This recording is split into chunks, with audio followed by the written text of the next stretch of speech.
Illegal migration, although the government seems to be blind to it, is a real problem for Poland.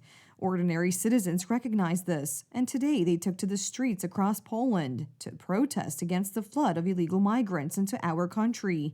The protest was co-organized by soccer fan groups, who made their opinion of Donald Tusk's government very clear. Białystok.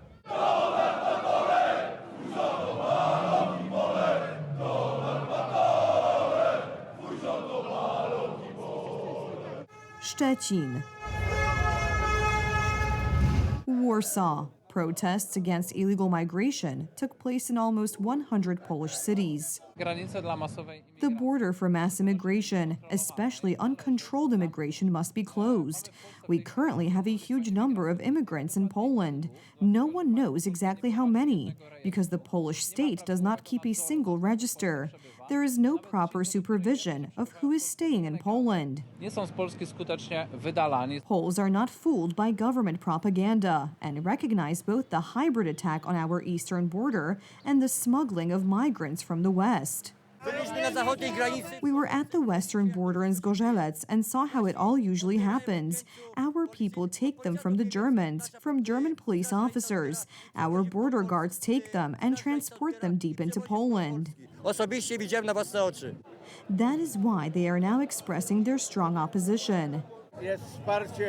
There is support from young people, from sports fans, and together we are a force and a source of wisdom, and that is already a serious force. Stop migrants, stop Muslims. We are also against this, especially us as women. I, as a woman, am against this because I fear for my daughter, for my granddaughter. The organizers of the protests emphasized that Western Europe, which for years pursued an open-door policy for migrants from Africa and the Middle East, has learned its lesson the hard way. And we, having learned from this experience, cannot repeat these harmful actions. We know that terrible crimes are being committed in many places in Western Europe. Stabbings, robberies, rapes. We in Poland want to live safely.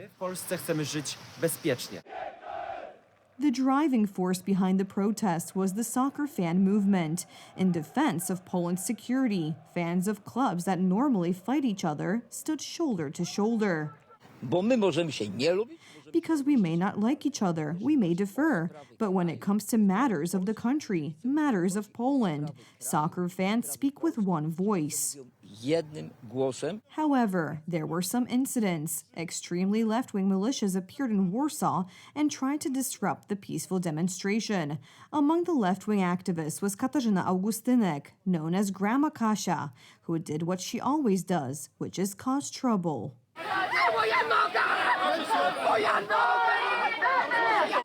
Her street comrades from Antifa also added their 2 cents. And when they couldn't come up with any arguments in their conversation with our reporter, they simply attacked him. The protests are justified. Germany keeps sending migrants it cannot cope with to Poland.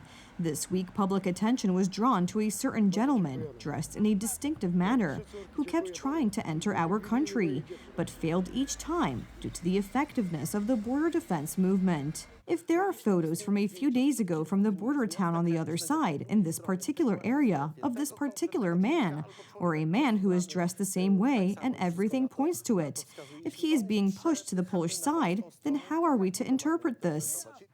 What we are currently seeing on our western and eastern borders is unfortunately only a prelude.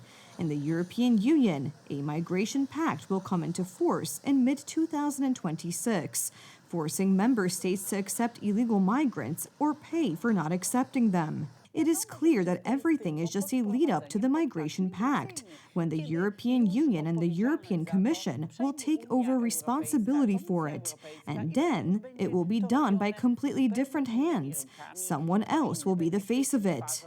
Protests and marches against illegal migrants have taken place all over Poland. When the state fails to act, Polish people mobilize themselves from the bottom up. The first example of this was the border defense movement, and now soccer fans are taking matters into their own hands. In 2015, the civic platform lost power precisely because of the issue of illegal migration. There are many indications that if the government does not change its policy, this scenario may repeat itself after 10 years.